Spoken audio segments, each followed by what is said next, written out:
Hello friends, எல்லாருக்கும் வணக்கம். Welcome back to Part 2 Plates Kitchen. நான் உங்க கிறிஸ்டி.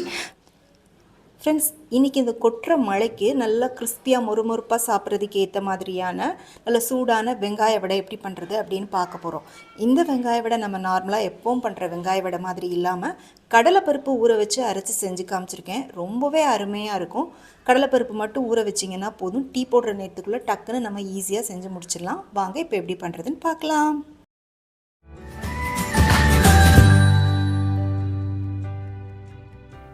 இப்போ இதில் பார்த்தீங்கன்னா இந்த மெஷர்மெண்ட் கப்புக்கு அரை கப் அளவுக்கு கடலைப்பருப்பு எடுத்து நல்லா கழுவிட்டு தண்ணி ஊற்றி ஒரு 4 மணி நேரம் இதை ஊற வச்சு எடுத்து வச்சுருக்கேன். இப்போ நல்லா அந்த கடலைப்பருப்பு ஊறி இருக்குது. இதில் இருக்கிற தண்ணி எல்லாத்தையும் நல்லா கம்ப்ளீட்டாக வடித்து எடுத்துகிட்டு ஒரு மிக்சி ஜாருக்கு மாற்றிக்கலாம். கூடவே ஒரு அரை டீஸ்பூன் அளவுக்கு சோம்பும் 2 காஞ்ச மிளகாவும் சேர்த்துட்டு தண்ணி கொஞ்சம் கூட சேர்க்காம இதை நம்ம மிக்சியில் அரைச்சி எடுத்துக்கலாம். ரொம்ப மையாக அரைக்கக்கூடாது.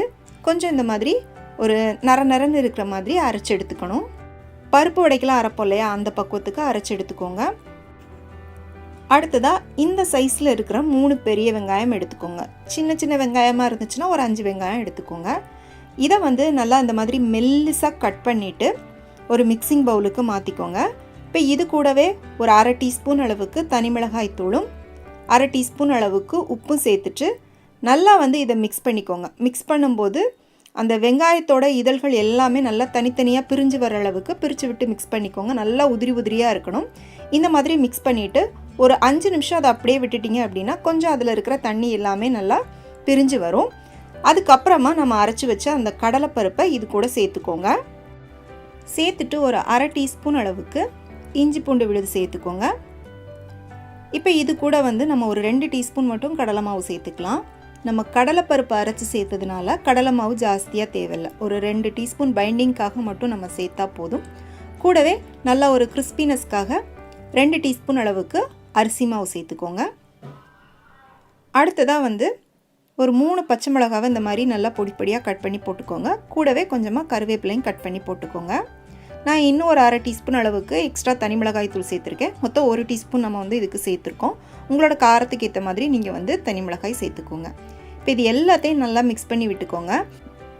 இப்போ இது கூட நம்ம தண்ணி எக்ஸ்ட்ரா சேர்த்துலாம் மிக்ஸ் பண்ண வேண்டாம். அந்த வெங்காயத்துலேருந்து வந்த தண்ணியே கரெக்டாக இருக்கும். ஒருவேளை உங்களுக்கு கொஞ்சம் கலகலன்னு இருக்கிற மாதிரி தோணுச்சு அப்படின்னா எக்ஸ்ட்ரா ஒரு ஸ்பூன் அரிசி மாவு கூட சேர்த்துக்கோங்க. அடுத்ததாக இதை மிக்ஸ் பண்ணிவிட்டு நம்ம உடனே வடை சுட்டுறணும். மிக்ஸ் பண்ணி அப்படியே வச்சுட்டிங்க அப்படின்னா உங்களுக்கு கொஞ்சம் இது தண்ணி விட ஆரம்பிக்கும். அப்புறம் நீங்கள் வடை சுடும்போது ரொம்ப எண்ணெய் குடிக்கும். அதனால் மிக்ஸ் பண்ணிவிட்டு உடனே வடை சுட்டுக்கோங்க. இந்த மாதிரி ரஃபாக எடுத்து உருட்டிட்டு எண்ணெயில் போட்டுக்கோங்க. எண்ணெயை மீடியம் ஹீட்டில் வச்சுட்டு வடை சுட்டுக்கோங்க. நம்ம வழக்கமாக கடலை மாவுலாம் ஜாஸ்தியாக சேர்த்து பண்ணுற அந்த வெங்காய வடை பார்த்திங்கன்னா கிட்டத்தட்ட சாப்பிட்றதுக்கு வெங்காய போண்டா மாதிரி தான் இருக்கும். இது அப்படி இல்லாமல் நல்லா க்ரன்ச்சியாக நல்லா சாப்பிடும்போது நல்லா கிறிஸ்பியாக சூப்பரான டேஸ்ட்டில் இருக்கும். ஆல்ரெடி நம்மளோட சேனலில் வெங்காய போண்டா ரெசிபி அப்லோட் பண்ணியிருக்கேன். அதுக்கான லிங்க் நான் கீழே டிஸ்கிரிப்ஷனில் கொடுக்குறேன், செக் பண்ணிக்கோங்க. பாருங்கள், இப்போ நல்லா கிறிஸ்பியாக ஃப்ரை ஆயிடுச்சு. நம்மளோட வெங்காய வடை சூப்பராக ரெடி ஆயிடுச்சு. ஈவினிங் டைமில் நல்லா டீயோடு சேர்த்து சாப்பிட்றதுக்கு ரொம்ப அருமையாக இருக்கும். கண்டிப்பாக ட்ரை பண்ணி பாருங்கள். செஞ்சு பார்த்துட்டு எப்படி இருந்துச்சுன்னு உங்களுடைய கருத்துக்களை எனக்கு மறக்காமல் கீழே கமெண்ட் செக்ஷனில் சொல்லுங்கள். ரெசிபி பிடிச்சிருந்தா லைக் பண்ணிவிட்டு ஃப்ரெண்ட்ஸ் அண்ட் ஃபேமிலிக்கு ஷேர் பண்ணுங்கள். மீண்டும் வேறொரு ரெசிபியோடு சந்திக்கிறேன். நன்றி, வணக்கம்.